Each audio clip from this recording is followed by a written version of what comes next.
Before we begin, let's define the word sexuality. Sexuality is a term used to define a sexual attraction or an aspect of sexual attraction. That's it. That's all it is. So if that bothers you, I don't know what to tell you. Move on to the next video, because this one isn't for you.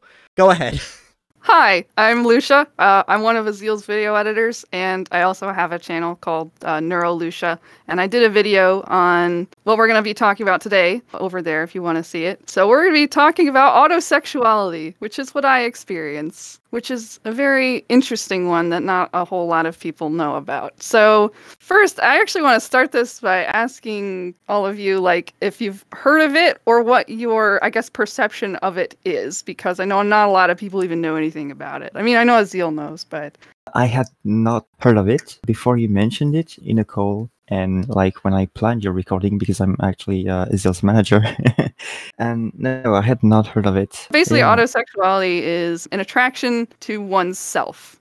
Some people might assume it's an attraction to cars because of the word auto in there. I mean, that's a legit thing, but that's not autosexuality. And another thing people tend to assume that it is it's like narcissism or being full of yourself. But there is a huge difference between those things. I have read a lot about things like narcissism and narcissistic personality disorder, even like worried like, oh my gosh, am I a narcissist just because I fancy myself? The main difference is that autosexuality is literally just a sexuality. Like it's just, you're literally just attracted to yourself, while something like narcissism or NPD usually involves other people, like wanting to be the center of attention. And it's like, it's all about you. And also it being inherently exploitative, as opposed to a sexuality, which usually is not. So yeah, so that's pretty much what it is. And it can involve like sexual attraction, romantic attraction, and there's tons of different types of attractions as well, not just those two. So like, you know, you can be aesthetically attracted to someone, like how they look. You can be attracted to them personality-wise. You can be attracted to them, I guess, intellectually. So for me, it is literally all of those things. It's like the full package. And for the longest time, I thought I was only really romantically attracted to myself, but I think it's actually all of those at this point. So before I go any further, though, like if you all are curious or have any more questions, I'm going to be hosting a Q&A live stream on my channel, NeuroLucia. After this video goes out, I'm going to be posting a comment somewhere below once it goes out of like the date and time and link. So yay. So autosexuality is an orientation on the asexual spectrum, and there are a couple different ways that it is defined. Like the way that I just defined it, where it's like a romantic or sexual attraction to yourself, is one of them. Another one is just preferring, and I want to make sure that this doesn't get demonetized, so I'm not really sure what words I should use. I'm just going to say it can also mean you prefer like solo adult fun time over doing it with other people, if that makes sense. That can be another definition of autosexuality. Also, what's kind of funny is like, so this recording was like postponed a few times, but like it weirdly was really good for me because it gave me time to like reconnect with myself and hype myself up for the interview. And during that time, I've found new ways to kind of be autosexual on multiple levels, which I'll kind of get into like what exactly that means. And it's actually been pretty good for me to have that time to kind of reflect and think about like, I don't know, just to reconnect with myself. Because sort of like how when you're in a relationship with someone, you know, things can kind of get a little bit stale. And sometimes you'll need to kind of like reconnect with that person in some way or another. I kind of felt that way like with myself. So I'm prepared. So another thing is that you can be autosexual while still being attracted to other people. And that's kind of like, I guess, another misconception for anyone who's even heard of autosexuality, that it has to be just attraction to yourself. You can be attracted to yourself while being attracted to other people. Like I myself, I date other people. I'm attracted to other people. My sexuality with other people is sort of its own thing. It's like almost its own separate thing, though. I would say with other people, I'm more, I guess, phrase sexual, which is kind of another one of those not very well known things. It's also on the asexual spectrum, where I kind of lose my attraction to people over time. And it doesn't matter how amazing they are. You know, people might say like, oh, well, all you have to do is just spice things up in the bedroom, or like, you know, relationships take work, blah, blah, blah. But honestly, this has happened with literally everyone I've been with. I would be like sexually attracted to them at first, and then at some point it just kind of disappears. And it's really frustrating for me. It's really frustrating for other people I'm with, but I'm really lucky that I found partners who are okay with it. And I still have like romantic attraction to people that I'm with, which helps a lot. Like I can be in a long-term romantic relationship with someone, provided that they're okay with me not really being interested in, doing adult fun things with them, at least not all the time. I sometimes still do. It's just I don't particularly enjoy it most of the time. And so for me, the autosexuality part kind of like helps me cope with not always being attracted to other people in every circumstance. It's a way for me to kind of get in touch with my sexuality without having to rely on other people, which is really nice. So, fun fact about me, I discovered, solo fun time at a very young age. I was like 5 years old or something. Apparently that's more common than people would think. So I kind of figured that out from a young age, and I feel very lucky that I was never really shamed about it, though. I was basically told, like, oh, that's just something you do in private, just don't do that in the living room, That was like the best approach that I could have asked for, honestly. So I was like never shamed for that. I did grow up like religious, so I did encounter like messaging about, don't do that, that's bad. But luckily I never really internalized that, I guess. So I have kind of a healthy relationship with that, which helps me a lot. So to this day, I do enjoy, solo adult fun time. And honestly, one of my favorite things is toys. Toys are great. Toys are amazing. Better than people.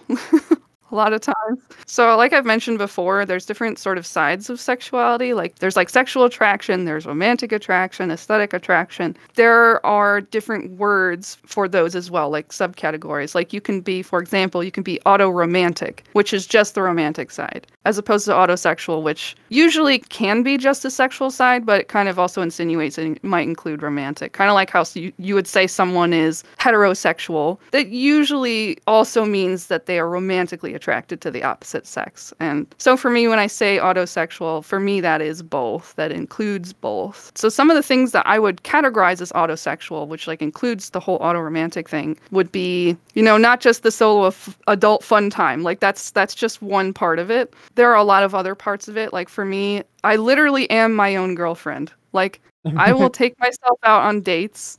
And man, I'm cheap as heck. I should be angry at myself, just taking myself to McDonald's to get a, milkshake or something. But honestly, I like the little things in life. That's all I really need. So just, even with people that I do date, like if we just go to McDonald's and get some fries or something, it's like, that's romantic as hell. I like it.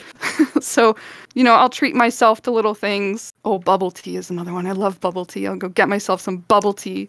I have also in the past have celebrated Valentine's Day by myself quite a bit. I tend to prefer that, and I've decided to just keep carrying on that tradition. And if I'm dating someone, I'll just be like, okay, let's do Valentine's Day the next day when all the candy's on sale. We'll go get candy, and that'll be our Valentine's Day. But Valentine's Day itself is just for me, and I have done things like just chilling at home, watching a movie, all wrapped up in a blanket with like a stuffy or something. I also had kind of this funny tradition for a while where I would watch the same movie every year for Valentine's Day. I don't know why, but it was Final Fantasy Advent Children. I don't know why I picked that movie. It was just aesthetically pleasing or something, and then I liked it, so it worked. I got sick of that movie after a while, though, so I don't do that anymore. So now I'll just watch anything, and I'll buy myself chocolates. Some other things would be, and this is a big one for me, I hold my own hand, as weird as that might sound. Like, kind of looks like I'm doing that now. Part of that is just the positioning of my avatar is just more convenient here. But especially at night, like I get a lot of nighttime anxiety. So something I would do is I would lay on my side, and I would have, one hand down on the bed, and I'd have my other hand just over it, just literally holding my own hand. Can kind of look like praying, I guess, because, intertwining fingers and stuff. But to me, it is holding my hand. And weirdly enough, I think that even if you're not autosexual, I feel like people can benefit from doing some of these things that I'm talking about, like, treating yourself to things. And like even trying to like hold your own hand, as silly as that might sound to some people, honestly, like what you do with your body is just like the intention can really set like what the meaning is. For example, if your hands are clasped together and your intention is you're praying, then that's praying, right? Because you're assigning that meaning to it. And holding your own hand can literally just be holding your own hand just on the surface level. But if you have the intention of doing it for self-comfort or doing it for like to say, I like me, you're cool, here's me showing you that I like you, then you can kind of create that association in your mind and say, like, this is an actual bonding thing with myself. And that's kind of what I've done.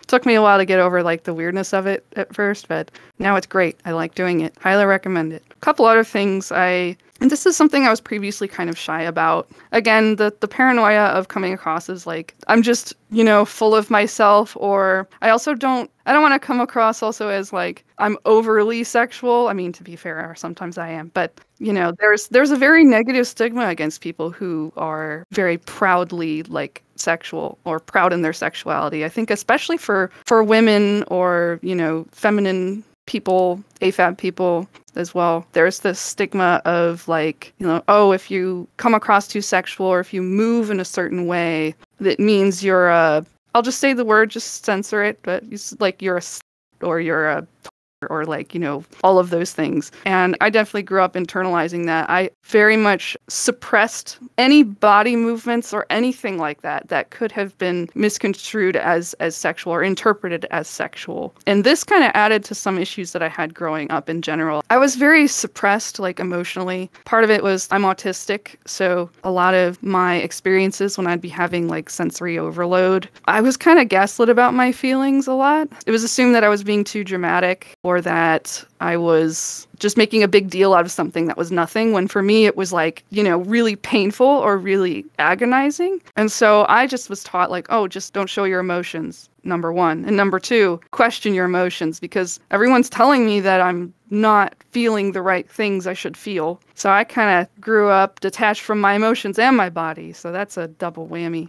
One thing that I wasn't really familiar with growing up, like how to do, was to self-soothe. Because I wasn't taught how to like notice my emotions, know what they are, identify them, and like handle them. And that's a huge part of being able to self-soothe when you're like upset or anxious. So I would spend a lot of time just being really, really wound up and really suppressed until it would just all come like exploding out. Then I started getting therapy, and I'm on like medication now, which helps me a ton as well. But a lot of the therapy that I did involved mindfulness, meditation stuff. That was stuff that I specifically sought out because I knew it was what I needed. And even something like Qigong, I don't know if you've ever heard of that, but it's basically like a kind of meditation that involves body movement. There's one that I can think of off the top of my head called Scoop the Moon, where you move your hands downward as if and you picture like you're holding like a moon right here. It's like floating just right above your hands. And your goal is to visualize that moon. And when you breathe in, it rises up. When you breathe out, it goes down. And experiences like that made me realize just how connected your mind and body is. And even just your senses, like your ability to like visualize things, can also help a lot. So for me, because some of the things that I categorize as autosexual are things like touching my own body. And this is why I began talking about how the way that women act and dress and move is very much criticized if it comes across as sexual. I was scared to death of doing things like just hugging myself or caressing myself in any kind of sensual way. But now I'm realizing like this is actually really like calming. Like, have you ever done that? Just like run your hand along your arm or anywhere, honestly. It's like, it's actually very, very soothing. And this is probably where people might think that I'm just talking about self-love or self-soothing in general, and it's not the same as an attraction to yourself. And I've thought about this a lot, and I'm like, yeah, these are self-soothing things. But I think for me, what makes it autosexual specifically is it is with the intention of comforting myself like I would as if I literally was my own girlfriend, or like this is what I would do for a partner. And when I really think about it, at this point in my life, I used to not be able to say this, but I really do love myself. I do like who I am as a person. And even when I had crappy self-esteem, like looking back, I was still doing things like taking myself out on dates and stuff and spending time by myself and being very intentional about it in a way that really felt like I was giving myself attention in a similar way that someone would to a partner. And I didn't even know what it was then. I just had always kind of done that. I thought, oh, I'm just introverted, which I kind of am a little bit, but it was just, there was something really unique about it to me that stood out. So I was just talking to Aziel. I was worried that I'm taking too long. It reminded me of how sometimes I talk to myself at night, in the middle of the night. It's almost like I'm giving TED Talks to an imaginary audience. I don't know if anybody else does this. Part of that is also having conversations with myself. Like, imagine you're laying in bed next to your partner and you like can't sleep because something's on your mind and you're like, it's like, hey, honey, can I talk to you about this thing that's been bugging me? But it's like, you're about to go to sleep. And it's like, no, we gotta sleep. That's me with myself. I'm like, I was thinking about that situation with that person, how it bothered me, and I'm thinking we should handle it this way. And then I will literally say to myself, shush, go to sleep. We can talk about it tomorrow. Can I tell you a meme that I'm thinking of right now that you might know about? Please. Have you seen that meme where it's like, inside you there are two wolves. One is gay, the other is gay. They are having sex. You've seen it. I don't want that. Haven't, No. but I love it. This guy gets it. Mr. Frogman over here. Keep that in, by the way. Now that makes me think, am I gay for myself? Probably. Oh my god. Okay, because I grew up religious, imagine how funny it would be me trying to explain to a very religious, specifically like more like fundamentalist Christianity kind of religious person that I'm autosexual, which is basically being gay for yourself. What are they going to do with that? I don't know. Could literally be the last person on the planet and still be sinning. I know, I'm going to break their brain. Oh, if I'm going to hell, at least I'll be with myself. Yeah, you can't take me away from my lover. So some other things that I would categorize as like part of my auto-romanticism is I feel emotions very strongly, which paired with not being able to manage your emotions, that's a heck of a combination there. But I sometimes can feel them so strongly that I almost feel kind of high off of my own energy. Like when I'm really, really happy about something. In the past, it's pretty much been almost like hypomania, which thankfully I don't experience that anymore. But I still kind of get some of these fuzzy feelings just within myself. Like I can feel fuzzies for myself over pretty much anything. Like, it's hard to describe. I don't do substances or anything, but I guess it would be kind of like being on, I don't know, ecstasy or something where you feel love for everyone and everything, but instead it's almost like I'm feeling the existence of love within my emotions, and it's a beautiful feeling. And I sound like such a freaking hippie right now, but yes. I also weirdly like the sound of my own voice. I know that a lot of people, when they, especially if they're hearing their voice in a recording or something, they're like, oh gosh, I hate the sound of my own voice. A lot of that reason is because we hear the sounds of our voice differently, in our heads versus hearing it from outside of us. Because it's all just when we talk, it's reverberating in our skull. It's going to sound a little bit different. So I think that's why most people are kind of weirded out. But for me, I actually kind of like the sound of my own voice. I'll hear it in recordings and be like, I sound kind of nice. Especially my singing voice, more so than my talking voice. Sometimes I do cringe at my talking voice, especially if I do a lot of editing with my voice in it. I'm like, God, I don't like how I said that, or I don't like that. But I sing sometimes. It makes me happy. And I would sometimes record vocal covers of songs that I like, and I would go and I would edit them, and I would listen to the sound of my voice, and anytime that I did a really good job, I'd be like, oh my God, my voice is so great. I love it so much. And I've gotten to the point where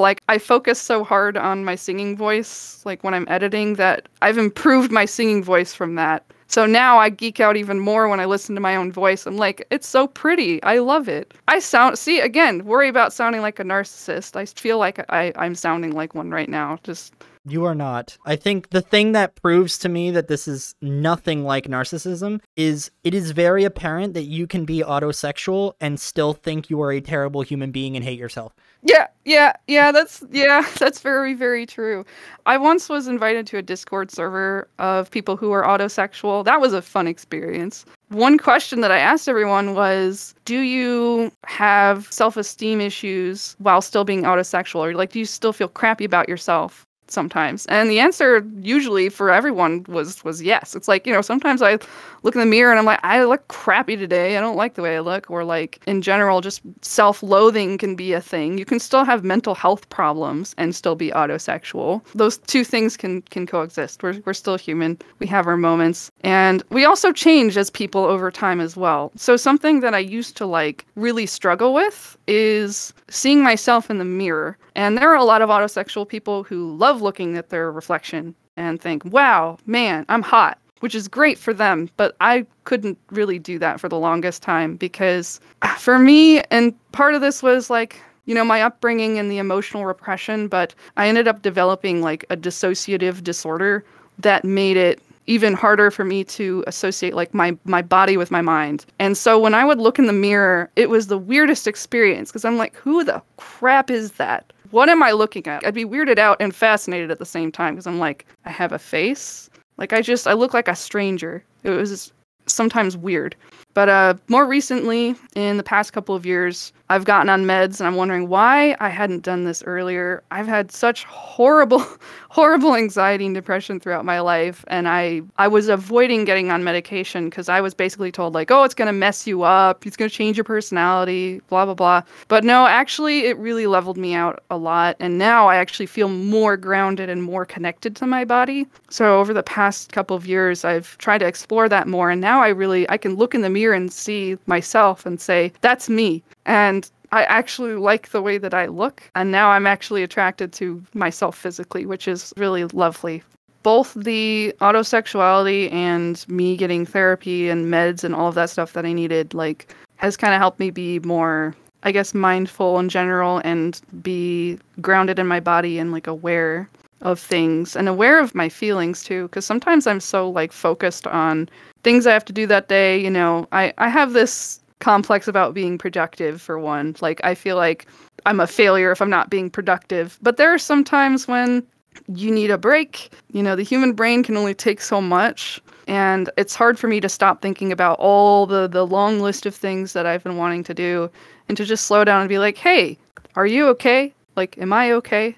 Like, I will talk to myself in second person a lot to check in with myself. And this is something, even somewhat recently, I've been trying to improve on because I'm so stubborn. I'm like, I really want to do this, and this today. And if I don't do it, I'm a failure. But lately, I've been trying to more actively check in with myself and say, like, hey, like, slow down for a second. Okay, sit down. How are you feeling? What are the sensations in your body right now? How can I help you to feel calmer? And something that I've been appreciating even more, even in the past like month or so, this is actually really recent, is I've been trying to almost crank up the being my own girlfriend thing. And in addition to all of that whole process of checking in with myself, I will literally like hug myself. And I will literally like tell myself things that I would want to hear from someone else. Like if I'm stuffing my emotions down and finding it difficult to cry, for example, which that's an issue that I have, I will like tell myself like it's okay to cry. Sometimes when people tell me that, once it actually does click in my brain, that barrier that I have finally comes off and I can actually cry. It's like I'm getting permission to cry. I'm starting to learn how to do that for myself. Part of that is I don't want to rely on other people too. So I had like a breakthrough a little while back. I couldn't calm down. I was having a really hard time. I sat myself down on the bed and was talking to myself and did the whole, how are you feeling? What are the sensations in your body? But then in addition to that, I like wrapped myself up in a blanket talking to myself. And I'm like, yeah, things are hard and it's okay to cry and I'm here for you. And I was like, holy that feeling that I feel when other people are comforting me, I'm feeling that right now. And that just makes me want to explore this even more because that's such a it's been just so helpful for me. And it's interesting to think about for me because I feel like most people just self-soothing inherently is something that comes natural, but it doesn't for me. So it's like I have to be another person to myself for it to work. It was a beautiful moment, me just sitting there on the bed, hugging myself. I literally had my face I can't really do it with this avatar, but I literally had my face like in the crook of my arm and I was wearing like a hoodie and stuff. And this is going to sound weird. I was like smelling the hoodie. I'm like, I actually smell nice. Aww. I'm like, this is nice. I want to do this more. So that was kind of a breakthrough that I had recently, and that makes me very happy. Okay, so funny thing, another question that I had asked that Discord server I mentioned that was just full of autosexual people was, would you like to have a clone of yourself? I was going to ask that. Yes. Along those lines, would you want to date someone who looks like yourself? Which is kind of a different question. I know for me, like, I do find people who look like me attractive, but I actually think that's just a very common thing. Like, I think people tend to seek out people who have sort of similar physical traits to them. So I don't think that's really necessarily an autosexual thing for me. But yeah, a lot of other autosexual people were like, heck yeah, I'd love a clone of myself. But back when I asked that question, this was like when I wasn't getting the treatment I was needing. I was very disconnected from my body, and I had so many mental health problems that I was like, I don't know if I can handle a clone of myself. Having emotional breakdowns all the time and have to comfort them. My God, I'm annoyed at myself for that. I don't want a second me. But after getting the treatment that I need, and now I'm like grounded in my body, and I actually like the way that I look and my physical body, and I'm actually able to enjoy sexuality more too, because I used to, like, when it comes to having tons of emotional problems and trauma and all of that, it can really kill your drive. Thankfully, I've gotten some of that back. So that has helped with this. Now I actually would like a clone of myself. I think I would enjoy that. And part of that also was, you know, how I talked about how I was comforting myself the way that a partner would. That'd be easier in some ways if there was a clone. There's some ways that I can't interact with myself with just my own body, right? There's only so much that I can do because I'm inhabiting this meat vessel. Having a second meat vessel that is a clone, that would be great. And I also, at some point, I was like laying in bed and I was thinking what it would be like to be laying in bed and be like spooned by my clone, like being cuddled by my clone. Hell yeah. Yeah. So I thought about it and I'm like, well, if it was like just cuddling another person, But I'm like, wait a minute, who says it has to feel just like cuddling another person? What if I could share sensory systems with this clone? And I'm like, hell yeah, that's what I want. I want to share sensory systems with this clone. I want it so I can feel the perspective of the little spoon and the big spoon at the same time. Real life dual monitor setup. Exactly. And can you imagine just how much more fun like things would be? You get double the sensations. So that's exactly what I would want if I had a clone. Tell me a story, I want to hear it. You might think it's boring, but I'm interested. Tell me a story, I want to hear it. You might think it's boring, but I'm interested.